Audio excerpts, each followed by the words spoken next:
Dua jasa terkait rumah yang penipunya banyak banget. Kalau kalian sayang duit kalian, jangan skip video ini karena beneran ini info banget dan ini bakal mencegah kalian dari kerugian yang bisa sampai berjuta-juta. Disebut oknum karena nggak semua ya, tapi banyak banget. Oke, yang pertama adalah tukang servis AC. Modusnya gini nih, ingat kata kunci ini.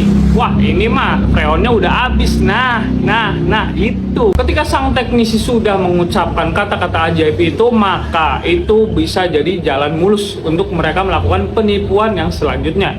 Karena guys, yang namanya AC itu freon nggak bisa habis kecuali ada kebocoran di bagian selangnya yang memang dalam tanda kutip sengaja dikendorin sama si tukang servis AC-nya pas dia datang. Jadi pas dikendorin itu kan freonnya akan keluar tuh bocor. Nah itu baru habis. Padahal bisa sampai bertahun-tahun namanya freon itu nggak bisa habis. Nah ketika awalnya yang jasa tarifnya itu mungkin 150.000.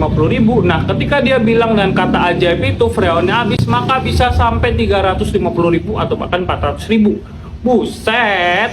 Jadi pas dia datang pastikan kita cek bagian AC outdoornya nih. Kita awasin jangan sampai dia ngeluarin kunci buat ngendorin bagian selangnya itu. Oke, yang kedua adalah jasa sedot WC. Ini udah banyak banget lah pokoknya lah. Tarifnya itu normalnya biasanya 350.000 sampai 500.000, tapi tergantung di daerah mana ya kalian berada ya. Nah kata kuncinya adalah pas dia baru datang nih, dia akan bilang ini, wah ini mah udah susah disedot, ini udah berkerak, udah keras, udah berlumpur, ini harus di blower. Nah kata-kata di blower, ingat-ingat di blower. Jadi mereka modusnya akan bilang, wah kita kan cuma sedot WC-nya aja, sedot dalamnya aja, isinya kita nggak ada jasa untuk membersihkan kerak, lumpur, dan keras-keras yang lain itu katanya. Makanya perlu yang namanya di blower atau disedot full gitulah, dibersihin pokoknya. Ketika dia udah mengatakan di blower itu, pasti kita akan nanya dong, emang berapa kalau di blower? Nah, dia akan matok biasanya harganya 2,2 juta. Bayangin dari 350.000 jadi 2,2 juta. Itu aja dalam prosesnya biasanya ya. Normalnya kalau sedot WC itu mungkin ya sampai setengah jam lah. Maksudnya cepat gitu.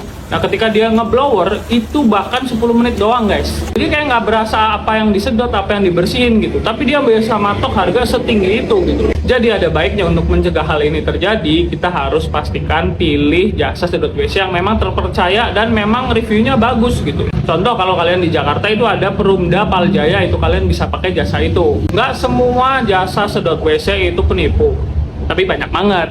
Jadi kalian harus hati-hati ya guys. Nah kalau kalian punya pengalaman atau kalian pernah jadi korban dari jasa-jasa itu, coba share di kolom komentar deh, biar kita sama-sama tahu dan bisa belajar bersama. Oke?